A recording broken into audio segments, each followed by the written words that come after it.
All right, so welcome back. So this is going to be the part two of our discussion about the psychological perspective of the self.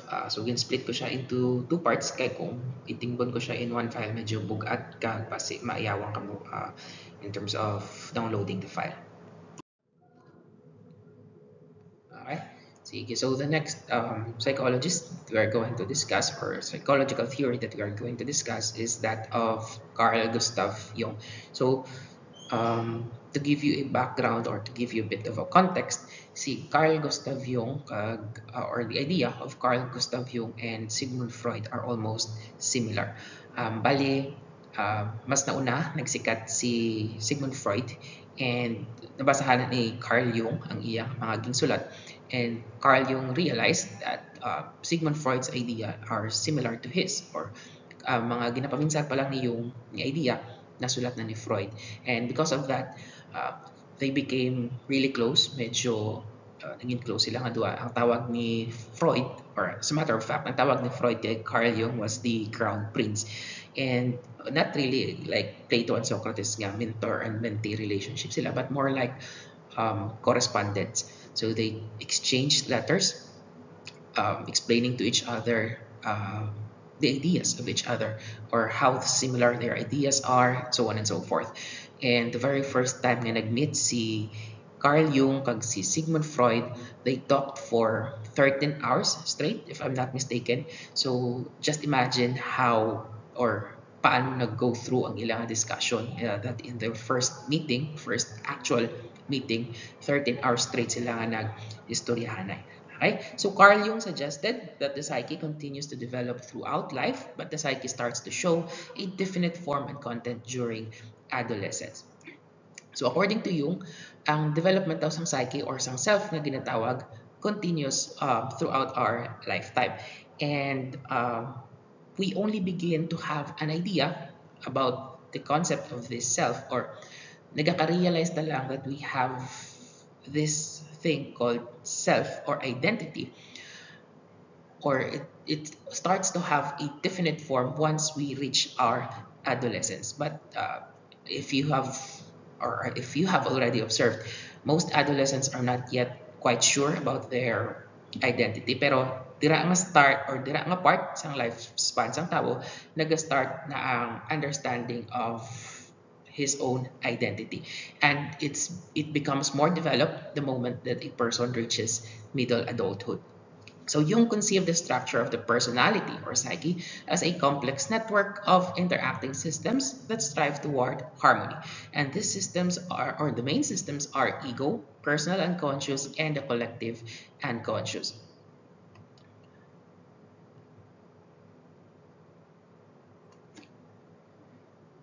So Carl Jung saw the psyche or our identity as being made up of three main parts. So, according to Jung, may tatlo ka main parts ang aton yung ginatawag nga psyche. And that is your ego, personal unconscious, and the collective unconscious. And together, in order for a person to have, to become his true self, kinahanglan mag-work together ang tatlo nga parts uh, constantly, or they must interact constantly, they must work together with the purpose or an aim to create a harmony para mas maintindihan sang tao ang iya nga kaugaling, or in order for the person to become his or her true self.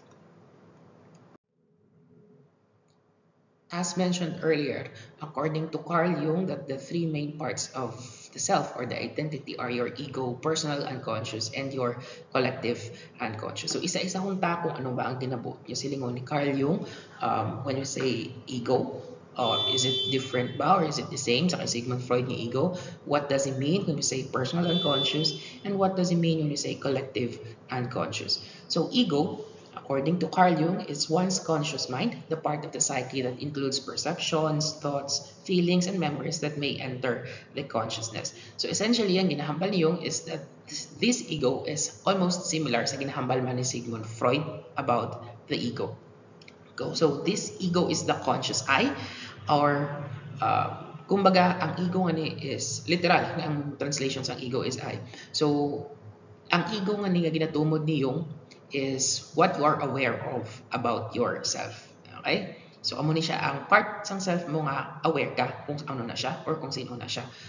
And then we have your personal unconscious, which includes the repressed and forgotten experiences of a person. So sa personal unconscious nga din, dili na din nakabutang ang imong mga hidden memories.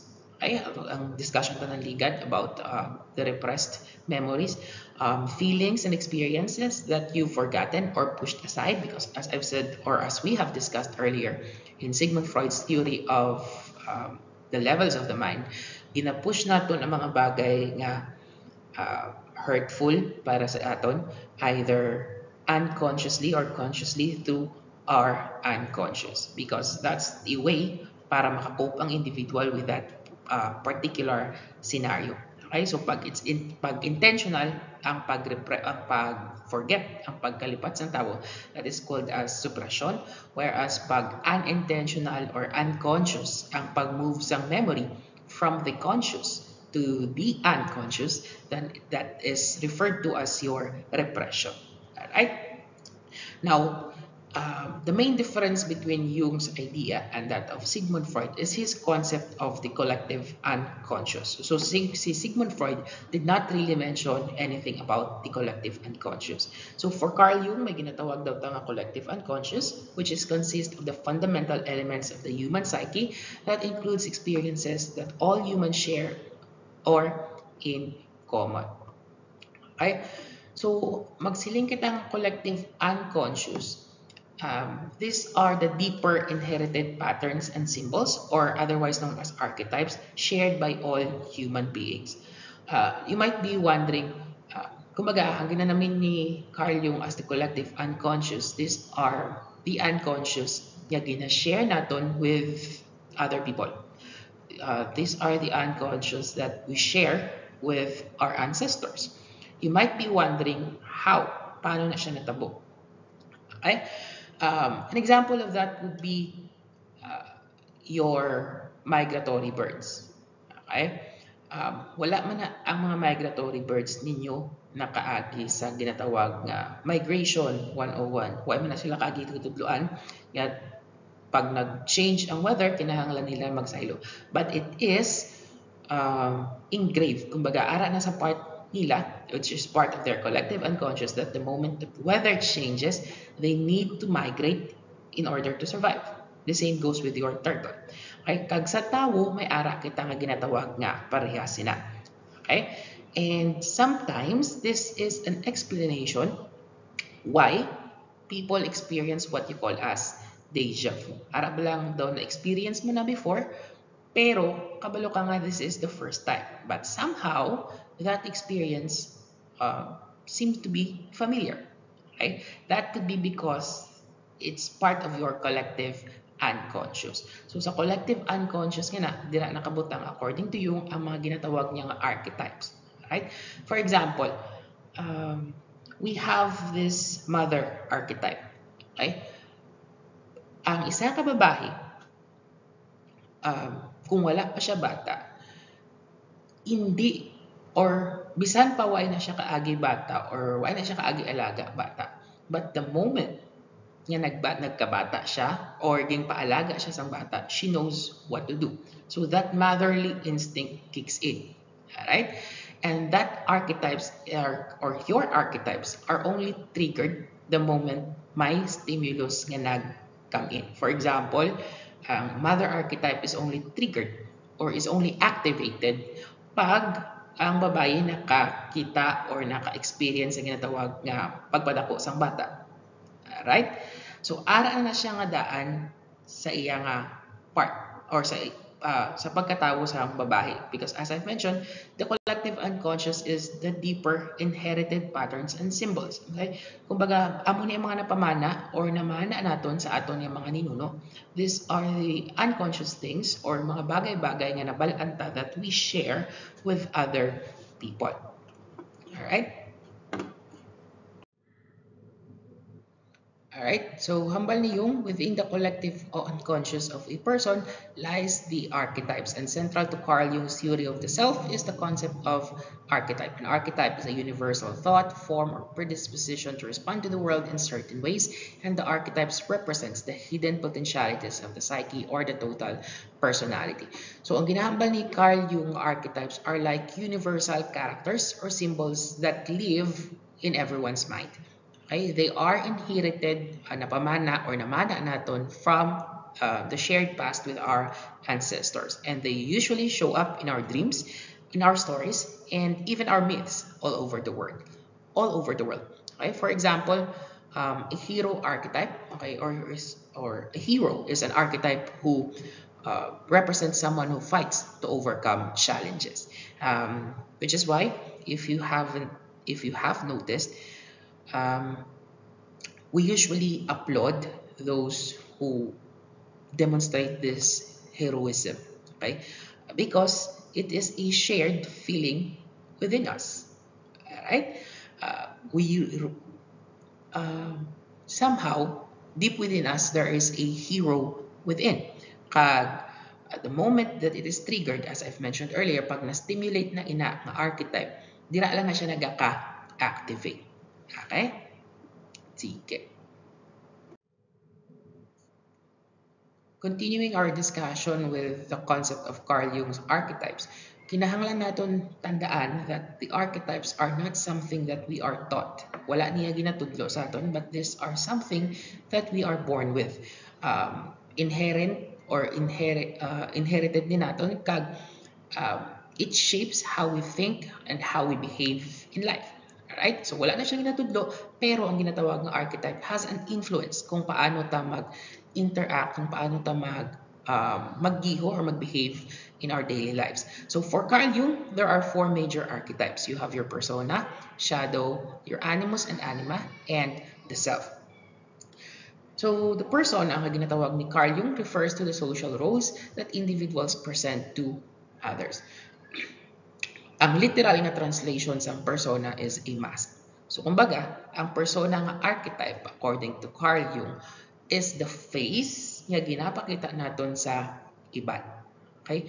Or kumbaga, these are the roles or the social roles that we take as individuals and amo na ang ginapakita naton sa iban.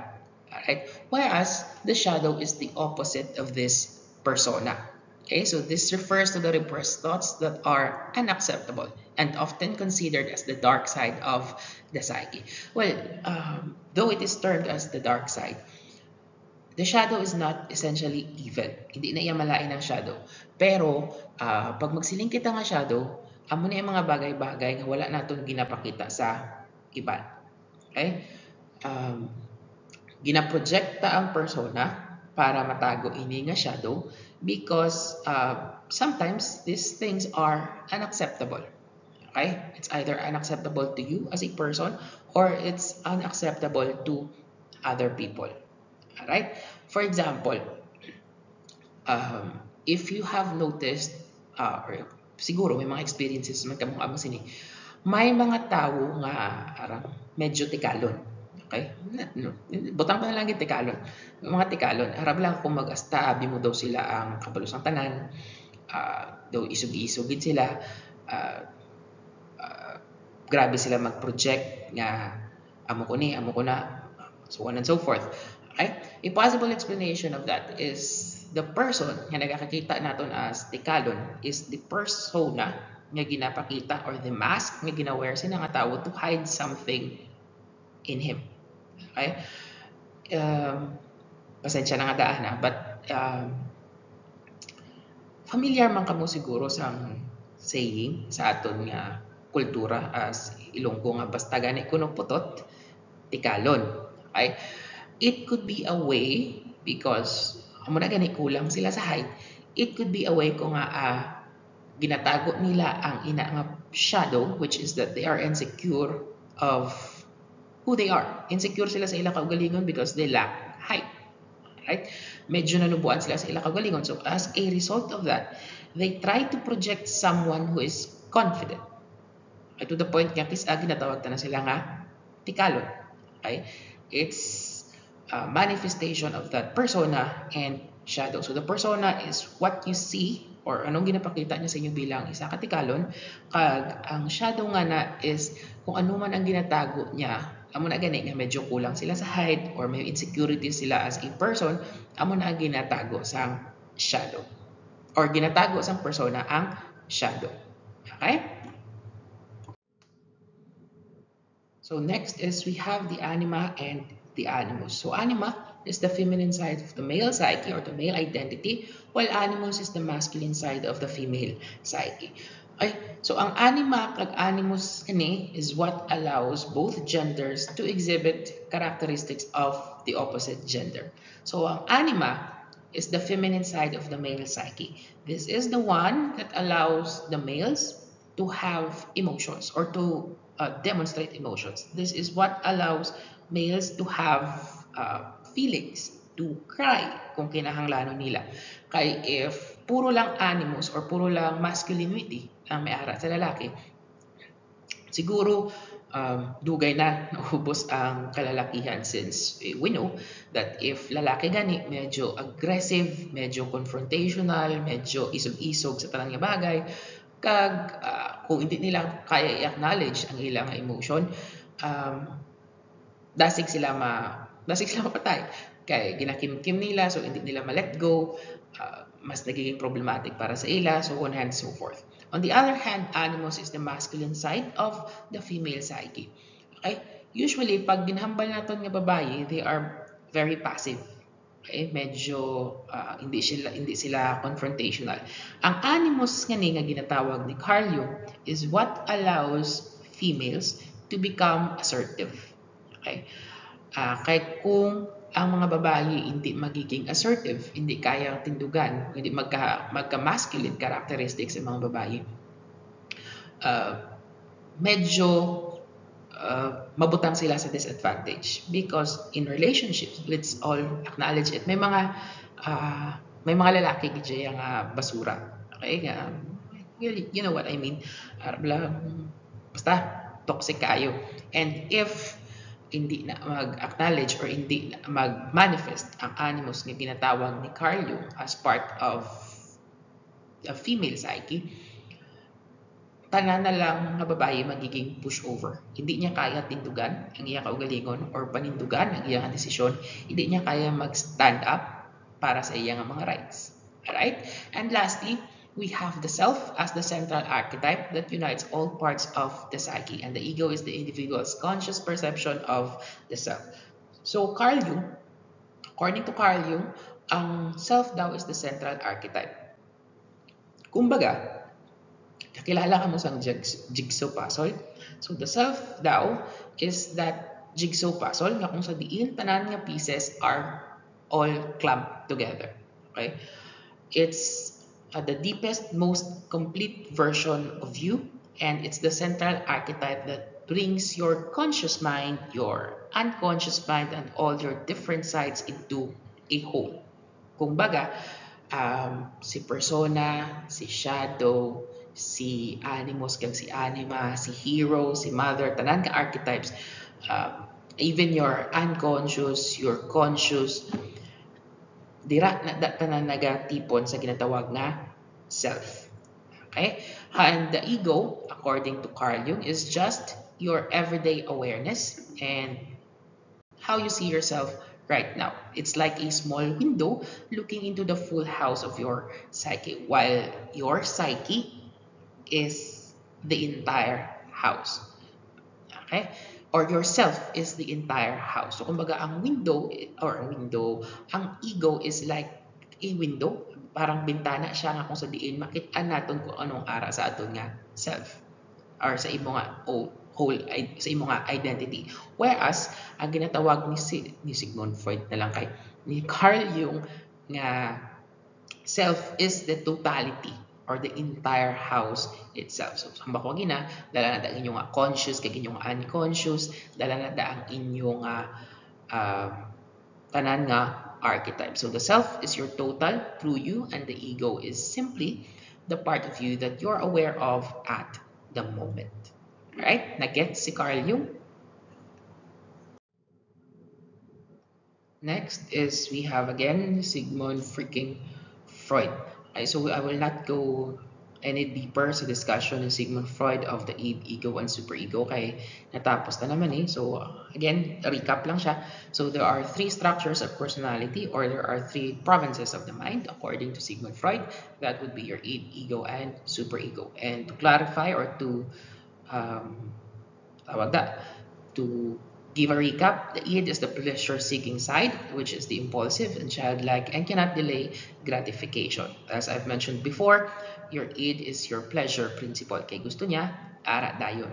And usually, id can be found in your unconscious. It has no regard of others and the law. Walang pakialamanan si id, or walang labot si id sa kung ano man ang ginahambal sa iban, or kung ano ang pwede kag hindi pwede. Basta ang gusto ni id, makuha lang iya nga gusto. Hence, it's referred to as your pleasure-seeking side or your pleasure principle. Alright, and based on that, it appears that the id is the devil within the self, the superego is the angel, and the ego is the person in the middle. The id, ego, and superego are often in conflict with each other, and Freud used the term ego strength to refer to the ego's ability to resolve the conflict between the three structures.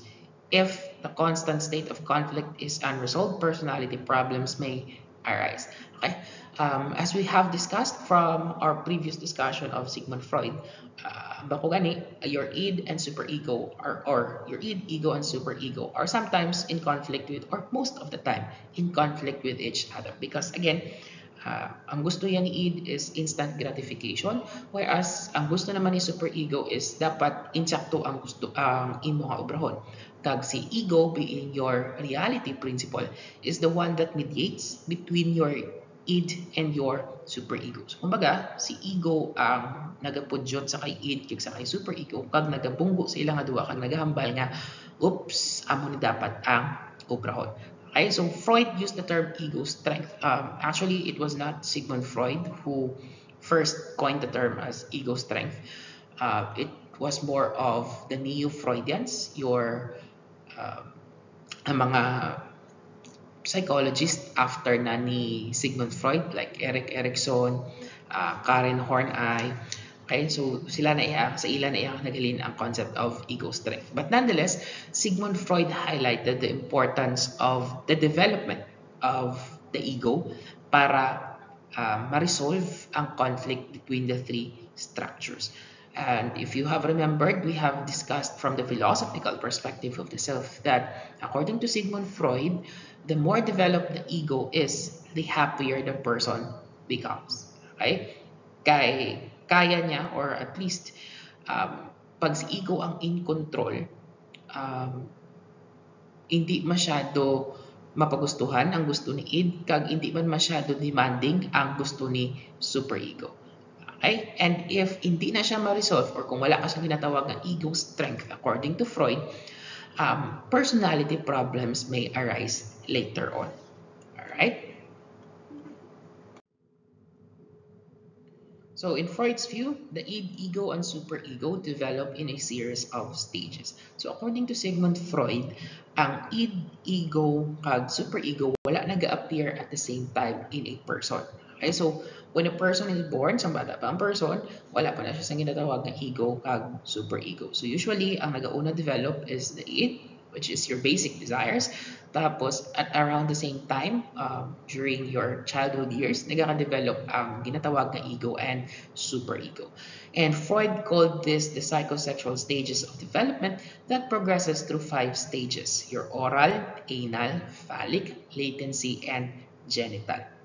Okay, so before we proceed with the discussion about the psychosexual stages of development, inote ko lang that idea ni Freud about the psychosexual stages of development is anchored to his concept of, kabudlay magsulat, no?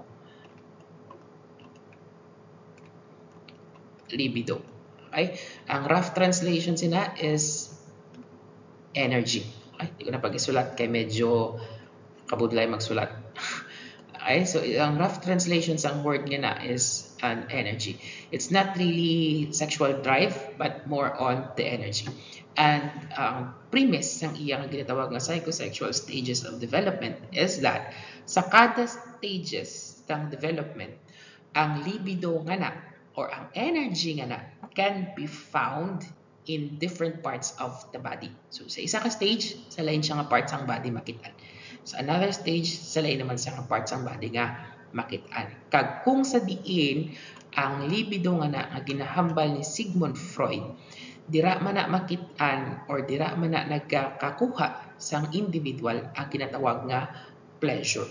So dira makuha sa individual or sa tao ang satisfaction kung napunan ang ina nga um, or na-satisfy ang desire sa sina nga libido during that stage. And each of the stage is associated with conflicts that individual must resolve so that he or she can successfully forward to the next stage. Okay, so according to Freud, hindi ka pwede mag-proceed successfully sa next stage kung wala mo na resolve ang previous stages. And Freud also believed that each stage has needs and dissatisfaction of needs, and which may result in fixation, which have lasting negative effects on personality. Okay? So may ara ginatawag si Freud yung concept of fixation.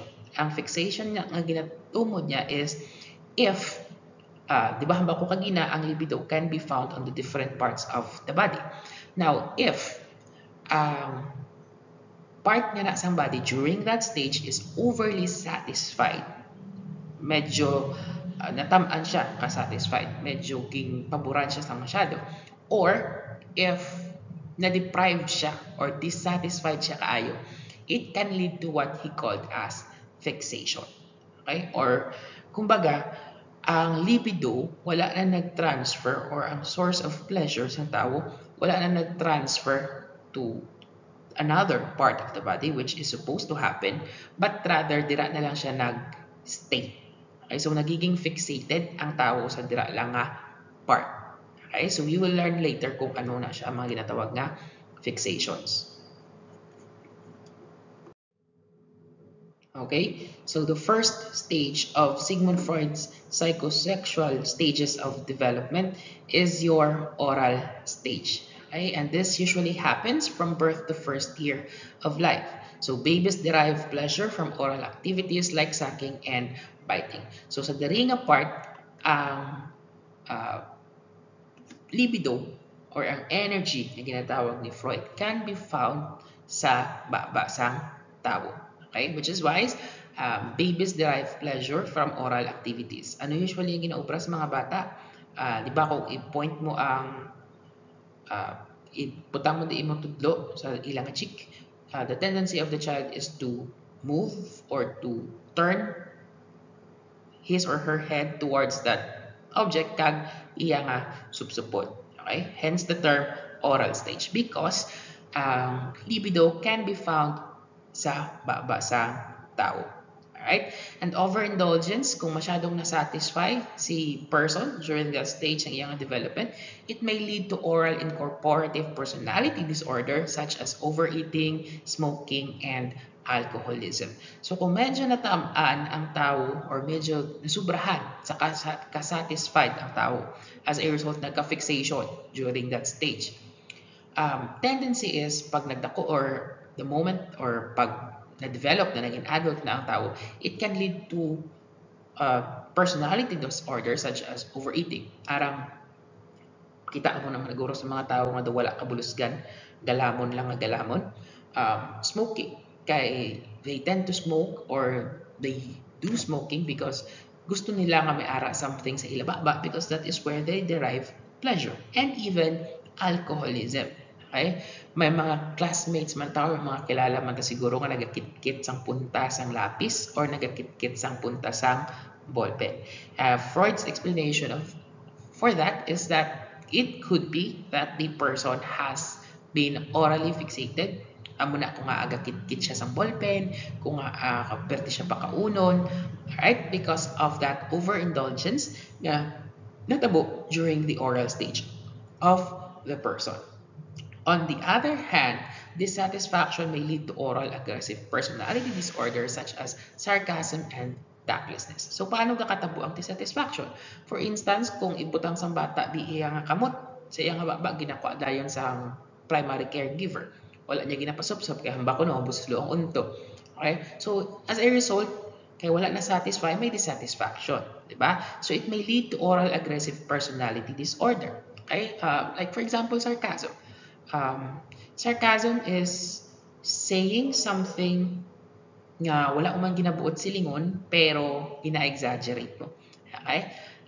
Like for instance, if a friend asked you, uh, uh, gaano kada gakaon ka? Or if your friend sees you eating, it is ma-ask kay mga friend, gaano kada gakaon ka? Kag sabton mo siya nga, ay hindi, gal paligo ko di guro, oo, gapaligo ko. Okay, that's an example of sarcasm. And tactlessness is you just say whatever comes to your mouth.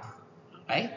Or whatever comes to your mind. Okay? So, iwakan mo lang, even if it hurts other, you don't really care. Okay? Because that's a result of the dissatisfaction during your oral stage. Na ginatawag ni Freud, yan nagkaka-fixation ang tao. Alright? So the next stage in Sigmund Freud's psychosexual stages of development is your anal stage. So it occurs around the second year of life, and as the name suggests, your ang parts ng body nga kung sa diin dira makitaan ang libido or ang parts ng body that gives the person the most pleasure during that time is ang sabuli. Okay? Sa anal, sa anus. Okay? So child derives pleasure from the elimination of body waste, and through toilet training, child learns the basic rules of society. Okay, so sa diri nga part kay dira ang libido, may pleasure sa parts ng bata or sa tao kung naka-eliminate siya sa body waste. And usually, around the second year of life, diri nagasulod ang ginatawag nga potty training. Okay? Ginatudluan ang bata sa kung diin lang siya pwede mag-poop, kung saan o lang siya pwede mag-poop, kag kung saan o siya hindi pwede mag-poop, kag hindi, kung saan o lang siya pwede mag-poop. Alright? And through potty training, magakatunan sang bata ang ginatawag na basic rules of society, the do's and don'ts of the society. Alright? So kung gina-allow siya, pero mag-poop, it can lead to anal fixation. Right? Or kung ginapagustuhan lang siya mag-poop, anytime, anywhere, it can lead to anal fixation. If masyado namang strict nga kung sa diin lang siya pwede mag-poop, it can still lead to an anal fixation. So an anal fixation can lead to anal retentive personality disorder such as obsession with cleanliness or anal expulsion personality disorder such as clumsiness. So according to Sigmund Freud, ang mga tao daw nga inang ginpabayan during the potty training, wala sila restriction sa kung diin lang ang pagusto lang magpoop. Amo ni kuno ang mga tao that later on becomes burara. Okay? Lakta sila maggawi. It's like giving them your shit, literal. Yung ginahatag nila sa imo kay wala sila mag-organize, kung ilang room lang tawon ng pertikahig ko because wala sila sa concept of orderliness. On the other hand, pag masyado naman daw strict ang potty training in such a way na hindi ka defecate dayo ng bata unless ara sa CR and such, it can also lead to an anal retentive personality disorder like obsession with cleanliness. So muna yung mga tao nga perti katilo, okay? Gusto nila hipid ang tanan. So according to Freud, pag napati train ka sa maayo or stricto ang pagpati train, tinlo daw ang tao. Kag kung hindi naman, burara ang tao. Okay? But, well, based on experience, it's not really the case most of the time. Diba? May ara man ng mga tao nga ging potty training, pero pagkadako nila ay ila pang gawi, burara man Japon. Ilapta man sila Japon. May ara man mga tao nga wala masyado ging potty train or hindi strict ang potty training, pero hipid lang man sila pag dako. Because again, society is also a factor man, diba? Kung paano kaging shape sa society. So it's not just this anal stage niya ginahambal ni Sigmund Freud. So the next stage in Sigmund Freud's psychosexual stages of development is your phallic stage, which usually occurs around the ages of 3 and 6. Okay, so kung kagina sa oral, libido makitaan sa or ang spot for pleasure is sa baba, tapos sa anal is sa buli. Diriya sa phallic stage, children derive pleasure from examining, touching, fondling, or displaying their genitals or others. Okay? So, pag sinambal ta nga phallic stage, ang libido makitaan usually sa private area sa bata. Okay? However, we need to remember nga ang pag-touch sang kabataan sang ila nga private parts is not because of sexual desires, but it's likely motivated by their curiosity on the differences between the anatomy of man and woman. Okay? Usually, pag ang bata is around 3 to 6, di ba, ang pamangkot yun na pirmi, nga si ammonia may amoni, kag ako amoni ang ara. Okay? So, ginatouch-touch na nila. Wala na dasang malain. Okay? It's just that, bako ganyan na, curious lang niya ang mga bata. Pero ang problema is because adults are the one na nagahatag mali siya sa ginaubrasang bata. So there's nothing wrong with a 3-year-old or 6-year-old touching their genitals. What is wrong is ang adults ang nagiging uncomfortable kung ang bata nagatouch ng iya nga genitals. Alright? So, importante during this stage that parents and teachers should educate children about sex. Okay? Not really saying tudluan sila kung how to do it or not, but sex education should come as early as ages 3 to 6. Right? Kaya the more, hambagan nila, curiosity kills a cat. Okay? The more curious a person becomes, the more dangerous he becomes. Okay? Kaya kung kabalo na ang bata, paano siya naubra, or ano ang function sila, nga may amo na siya, nga akong boy may penis, kung babae may vagina, mas informed ang bata, kag in a sense, mas kabalo siya kung nga amay amo sina. Kag hindi na siya or it can no longer lead to maladaptive behaviors later on. So sex curiosity will remain high during the elementary years, and children tend to ask questions with regard to anatomical structures, sex, and how babies are made. So as I've mentioned earlier, importante during this phallic stage that parents and teachers need to properly educate their children about sexuality. Okay? Kay it's kumbaga wala man na sang lain sa ginaubra sa bata or sa questions ng bata. It's for them, they are just curious. Okay? And kids are like adults, miniature versions ng adults. Nga kayo hindi man kung istorya ko ninyo. It's just that ang mga tigulang niya, ang bakukagina, ang nagaka-feel sang discomfort. So, it's kind of wrong to say to each child nga, hindi pag i-touch ang imo nga penis kay bad na. Okay? So, you don't tell the child that it is bad. Okay? Siguro, pwede mo siya hambalan nga this is not the appropriate place para ubrahon nina. Okay? Siguro, in a more private setting, pwede mo na ubrahon. But you don't tell a child that touching his own private part is bad or is wrong. Okay? So fixation at this stage may lead to abnormal sex behaviors in later life. So kung nasobrahan man sa ka-fixated ang bata, nasobrahan ka pa gusto, it can also lead to abnormal sex behaviors. Kung na-deprive man siya, nga ginahambalan siya nga sala na, it can also lead to abnormal sex behaviors. For instance, if na-deprived ang bata from touching or exploring his curiosity about his body parts, it can lead to sexual disorders in later life. Okay? Erectile dysfunction, for instance. Kaya hindi siya kabalo or abnormal sex behaviors. Kaya hindi siya kabalo kay wala na-explain sa isang masyado, wala niya na-explore sa masyado, hindi siya kabalo kung paano na siya ubrahon. Right?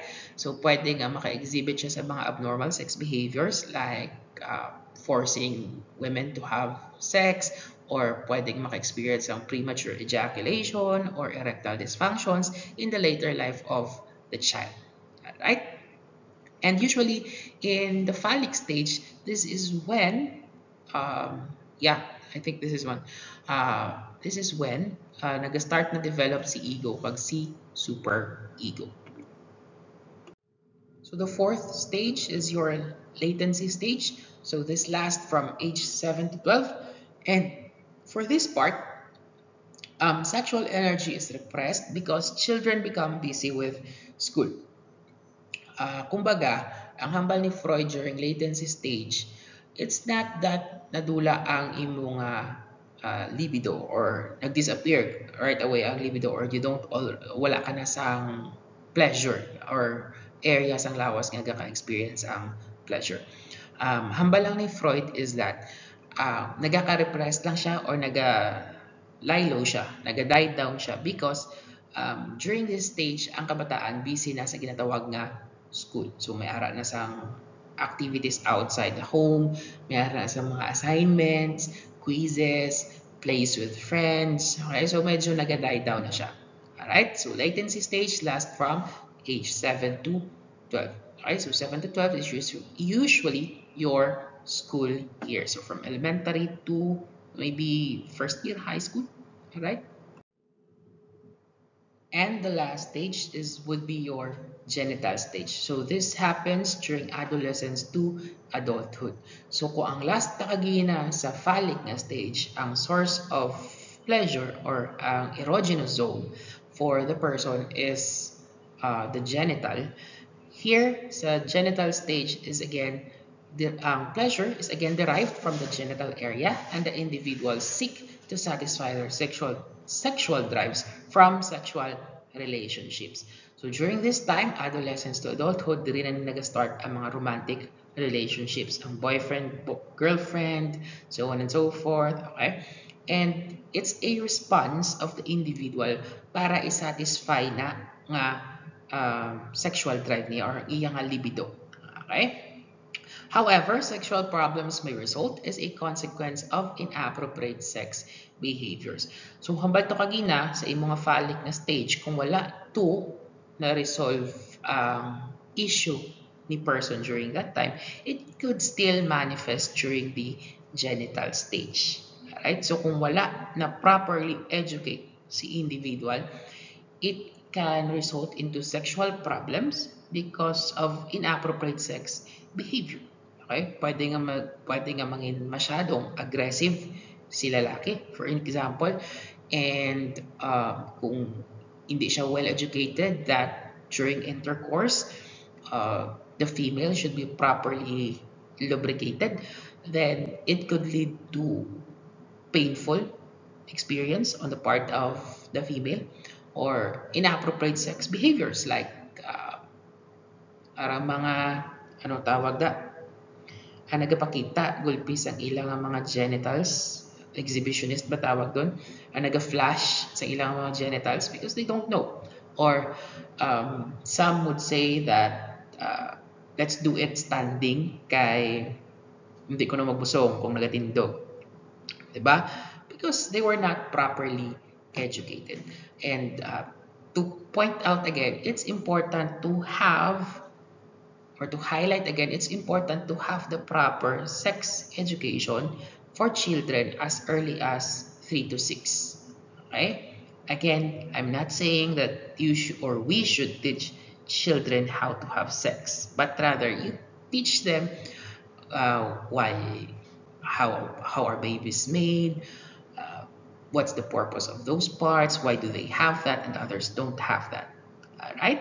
Para sa ulihi, kaya hindi na sila curious, mas kabalo sila sa obra-obra kanila, it will not lead to inappropriate sex behaviors. Okay?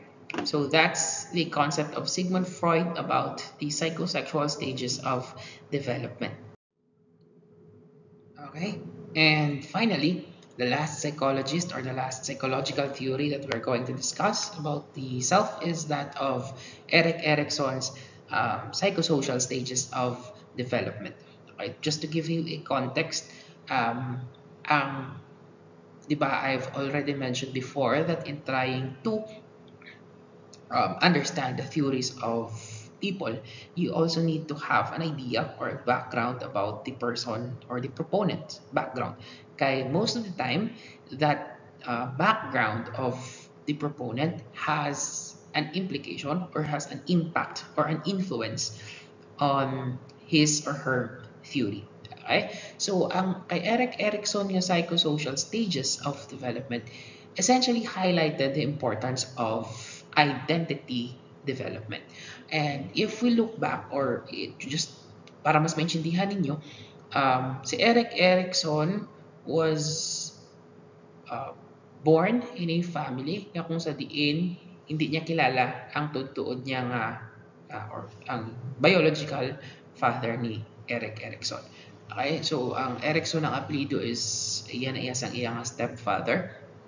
And sang nagdako si Erikson, na-realize niya nga magkaiba sila sa color sang mata sang iyang father, which led him to question his own identity. Sino gid man bala siya? Okay? Could be part of why Eric Erikson's theory focused more on the development or the identity development of the person in order to have a meaningful life. Okay? And even until his death, Erikson was still having some sort of identity confusion.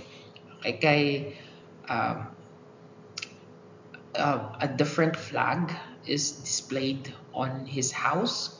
Okay? Different siya in a sense kay hindi na amo ang iyang tutuod nga nationality, but Erikson was still trying to figure out, or at least there's still a struggle on the part of Erikson sa kung sino gid man ba ang ginatawag nga Eric Erikson.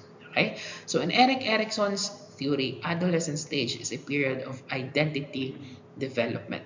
Okay? So another important aspect of self-understanding involves the views of identity in the development of the self. As I've mentioned, highlight gani ni Erikson ang importance of what you call as identity development. So Erikson said that during the adolescence, people are figuring out who they really are. So during your adolescence, your teenage years, it is usually the time na kung sa diin ginatry mo figure out, ginatry mo banta kung sino ka gid man pala. Sino ang question na usually is sino gid man ko bala? Sa diin gid man ko bala na bilo.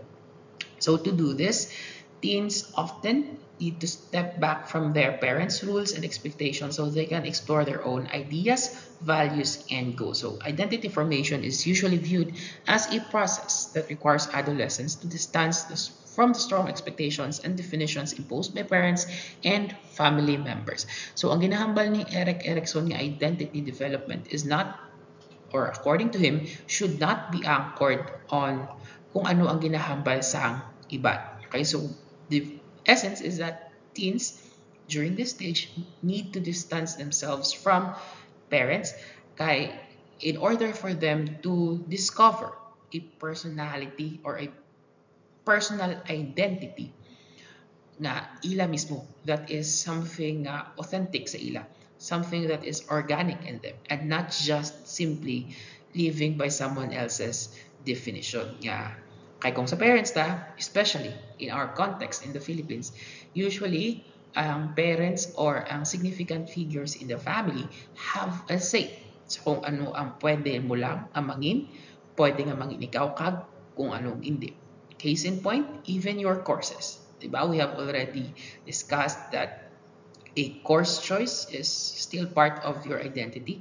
Kag in the Philippine context, hindi tayo malikawan ang influensya sa ginatawag na pamilya when it comes to course choice. And same goes with your identity. So in order to fully develop an authentic kind of personal identity or self-identity, hambal ni Erikson, kinahanglan nga mag-depart or at least mag-distance ang isa ka individual from the influence of the family. It's not really nga gina-reject mo, but more on trying to figure out, trying to find that identity nga ginatawag on your own without their influence. Alright?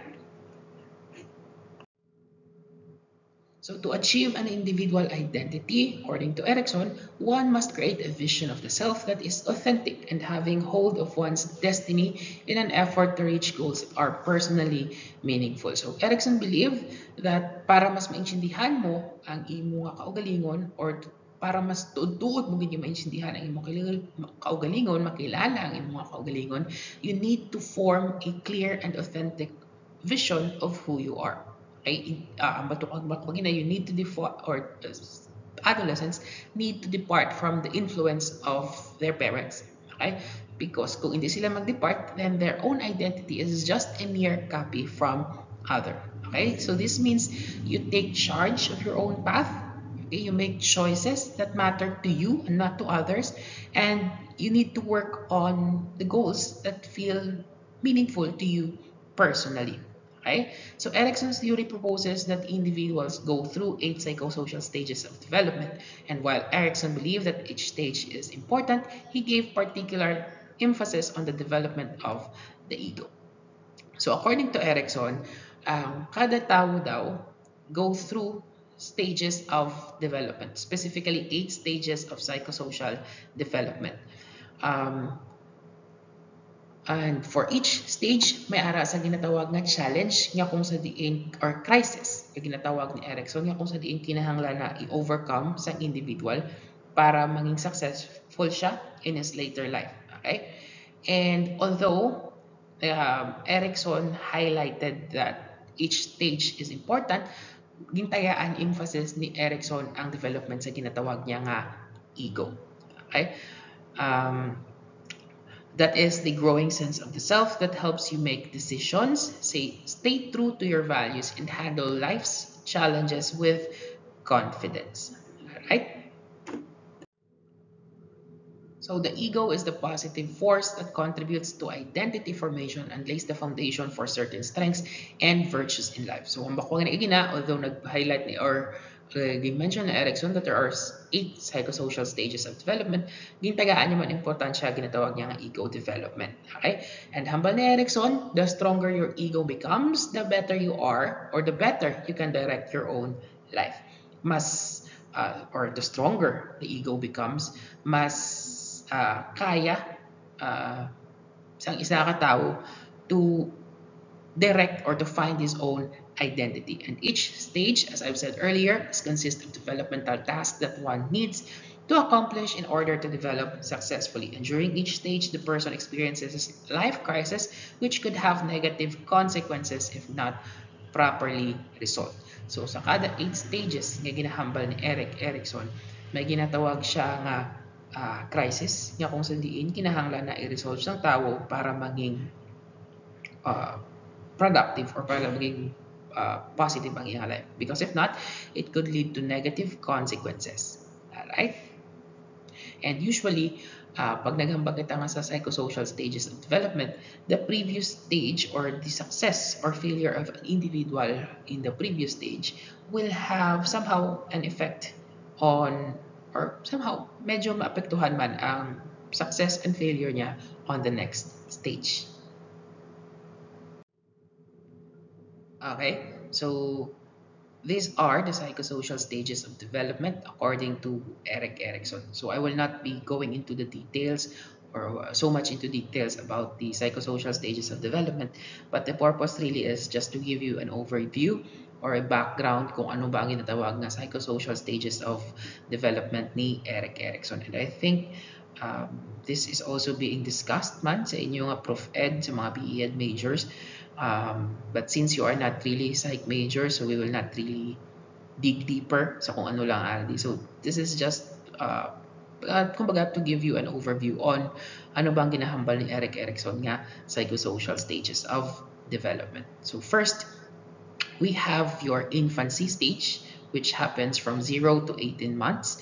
And hambal ni Erikson, sa diri nga stage, ang crisis ng tao is your trust versus mistrust. Right?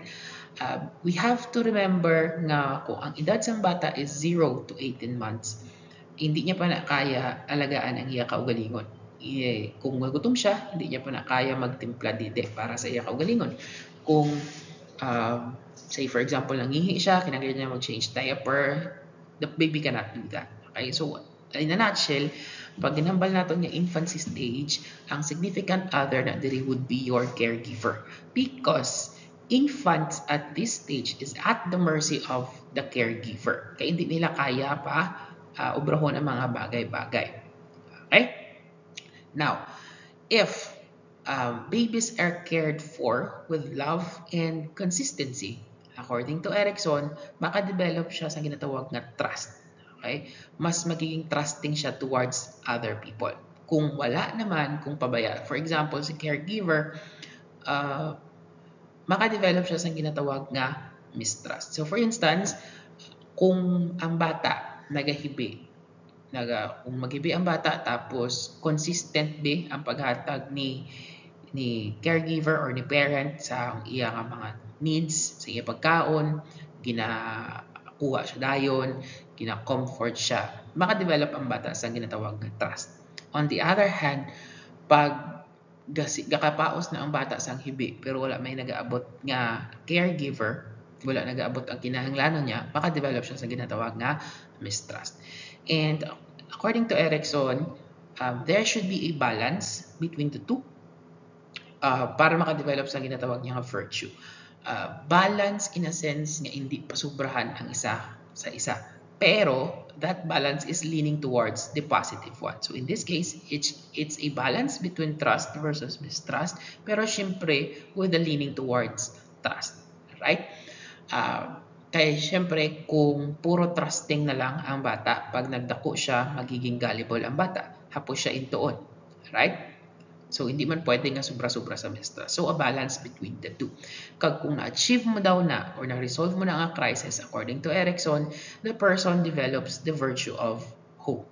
That is, nagapati ka that life is safe and people can be trusted.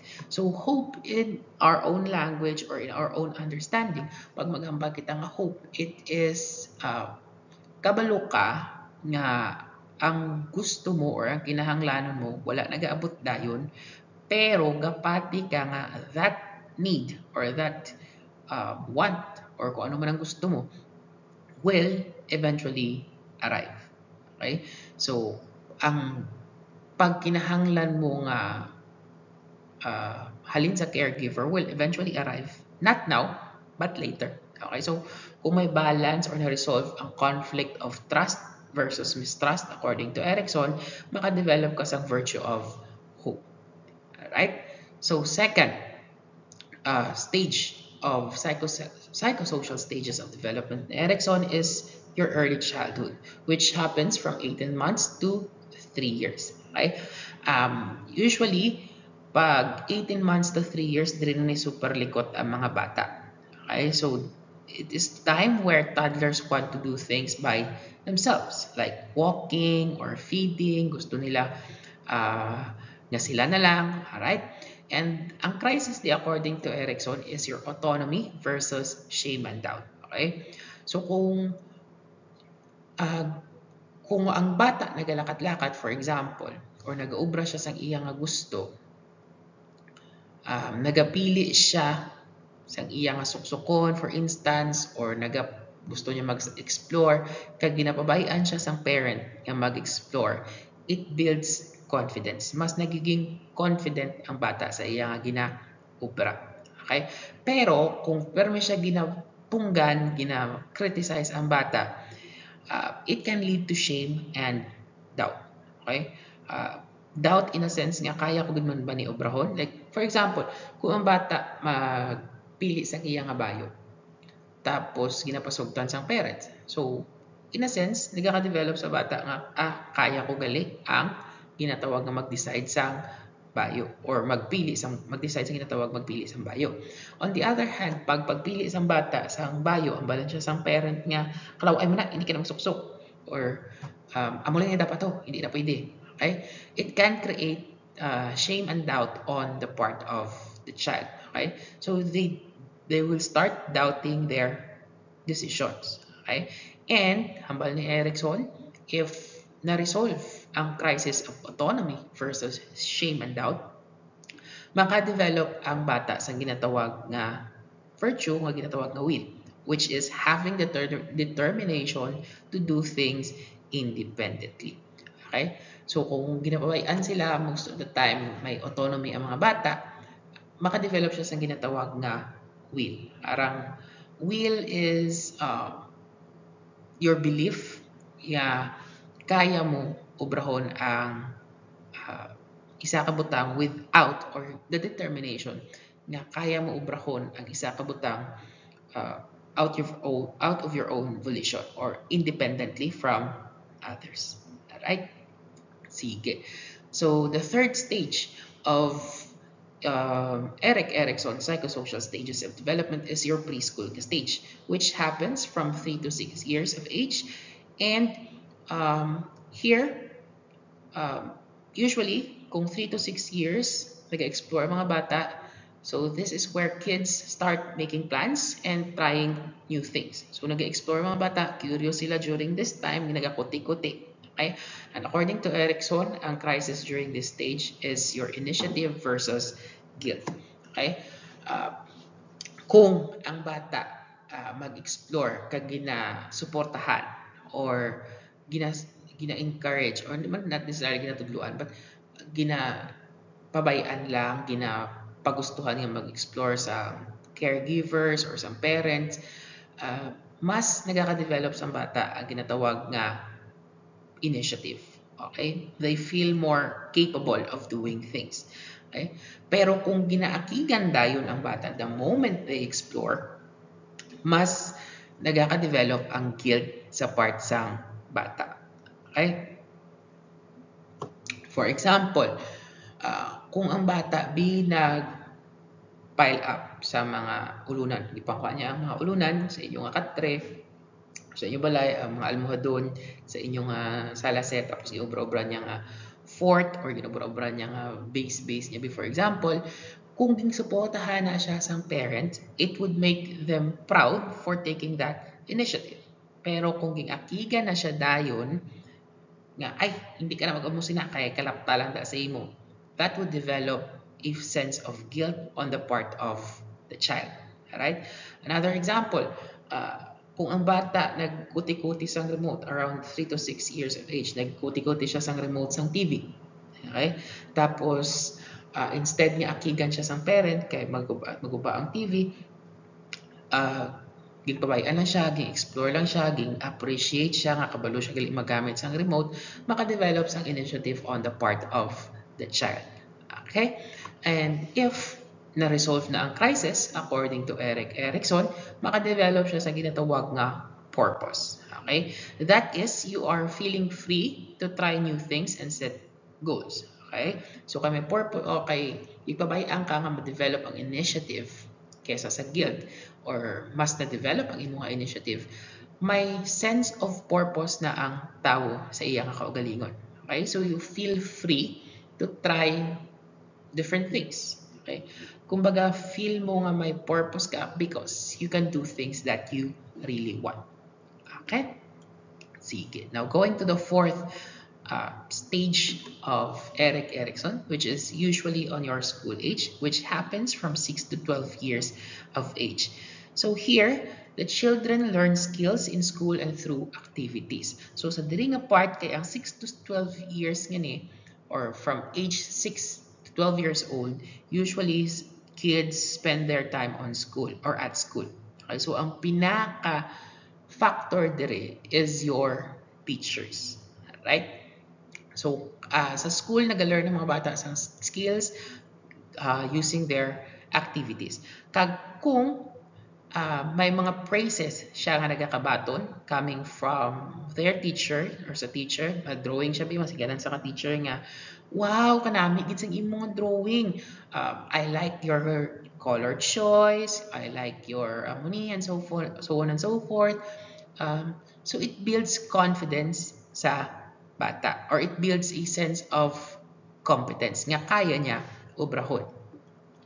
And kung tama naman ka negative ang approach, or tama naman ka negative permi ang feedback, it makes individuals feel like they are not good enough or they are inferior to others. Okay? For instance, pag drawing mo, sige na sa teacher nga, last mo na naka-drawing ha, kay kalaw ay sige mo mag-drawing. Alright? Or ano man ang ano man ang imong obra man kalaw ay man sina tanaw lang kay kwan. Okay? So it builds or it can develop inferiority. Okay? And the balance between the two will obviously leaning towards industry, okay, can give you the virtue of competence. That is, you knowing that you can learn and do tasks successfully. Okay, so ma-develop mo ang sense of competence in a sense nga kabalo ka nga kaya mo matun-an ang mga bagay kag kaya mo sila ubrahon successfully. Alright? So another example of that would be kung ang bata nag-work sa iyang science project tapos gindayaw siya sang iyang teacher, gindayaw siya, they will feel capable and eager na kaya niya na ubrahon in the future kung naging dayaw siya for their effort. Alright? Sige. Now, next would be your adolescence, which is from 12 to 18 years old. Okay, so for this part, teens explore who they are and what they believe. Okay, so during 12 to 18, diri na di usually ang self-exploration yung part or identity exploration on the part of these teenagers. Okay, and success, kung naging successful ka sa pag-discover sa kung anong gusto mo, sa kung sino ka, creates a strong identity, whereas failure leads to confusion about their place in life. Okay, so for example, if a teenager explores different hobbies, career ideas, or fashion styles to discover who they are, eventually, kung ipasagtan or ging pabayan aton ang teenager nga i-explore na ang mga ideas, eventually they will reach to values and goals na they are committed in and they truly believe in. Okay? Compared sa kung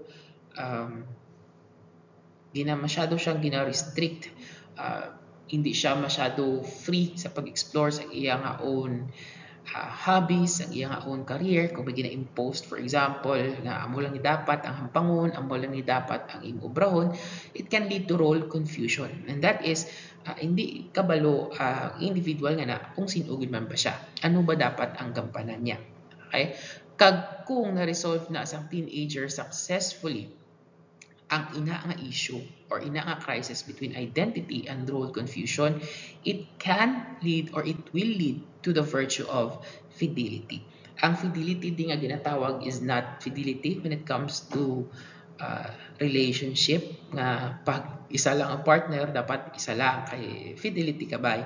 But rather, fidelity means being true to yourself and your values. That is, kay kilala mo ang kaugalingon mo, kay ikaw ang nakadevelop sa imong own identity, hindi siya gindikta lang sa iban. You create a sense of fidelity. Nga, kilala mo imong kaugalingon, kag you remain true to yourself and to your values regardless of situations. Even if you are under pressure, you remain true to your values. So, bisan, may peer pressure, for example, nga mahambal nga, dapat maamo ka giti, maamo ka ni, masyap ka, maamo ka na, madrugs ka, but if you remain true to your value, you remain true to your identity, you will not engage in those activities. Okay? Sige. Next, we have your young adulthood, which happens from 19 to 40 years old. Right? So young adults look for close, meaningful relationships. Okay? So during this time, dili na ni ang mga dating nga period. So kapangita na tani sa close kag meaningful nga relationship. So healthy bonds bring love and connection, whereas the fear of closeness leads to loneliness. So ang crisis, according to Erickson, is intimacy versus isolation. Okay? Now, I've mentioned earlier nga hindi maging successful ang isa ka person sa next nga stage or pwede nga hindi siya maging successful sa next nga stage if wala niya na-resolve ang issue in the previous stage.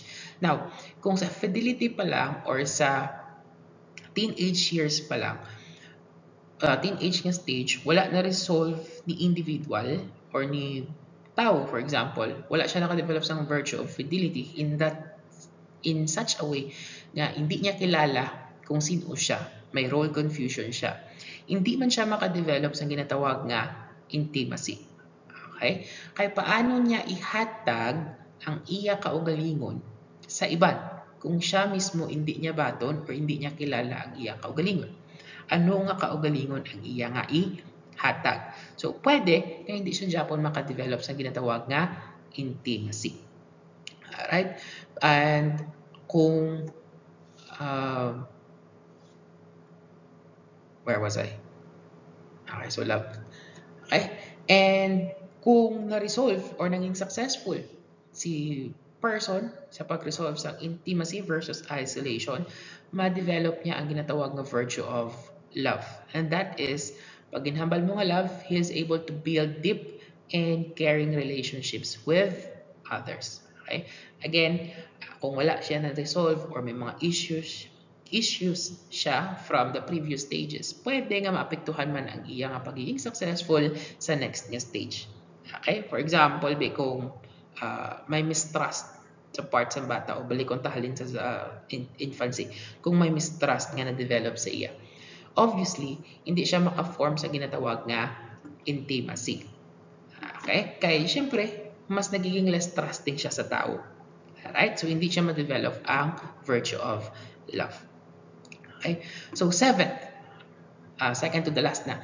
So, you have your middle adulthood, which is from 40 years old to 65 years old. Okay?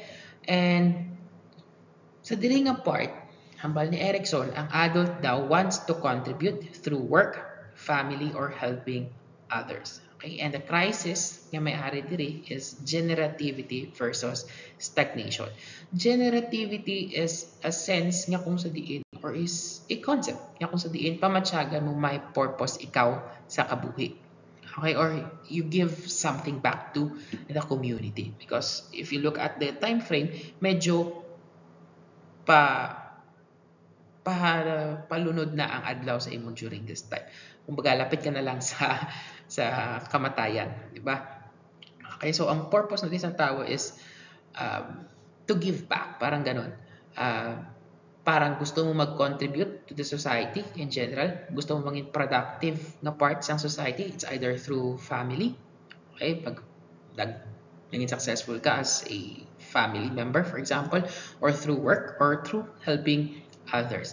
So kung naging successful ka na diri, it gives or ang success mo din gives you a sense of purpose.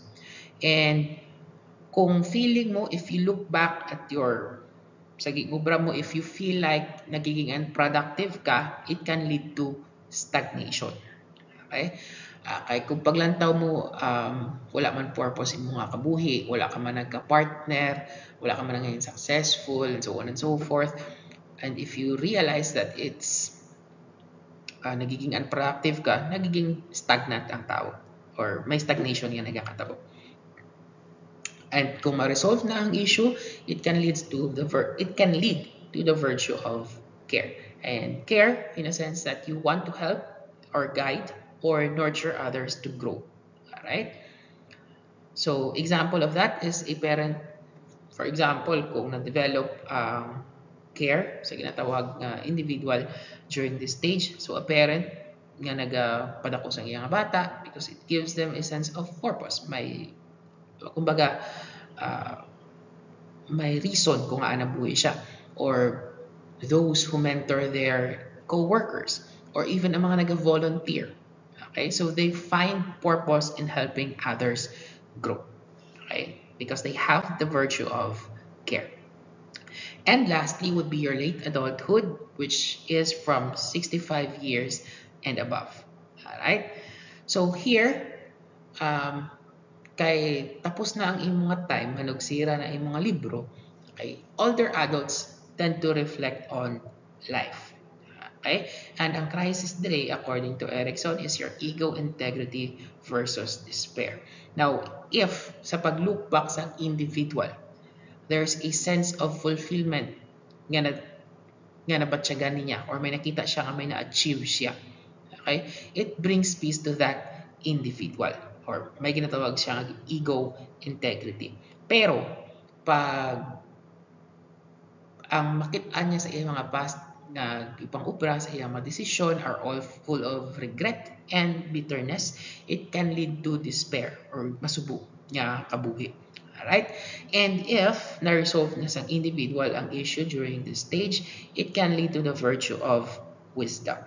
Alright? And that is, pag sinabing wisdom, accepting life as it was and understanding its meaning. Alright? So an example of that is an elderly person reflects on their life with satisfaction, accepting both success and failures, and sharing lessons with younger generations. All right. So that is the psychosocial stages of development according to Erik Erikson. Okay. And again, I'd like to point out, ang pinaka main point ni Erikson is the development of the ego, or the development of or finding your own self identity. Right? And that ends our discussion for the psychological perspective of the self.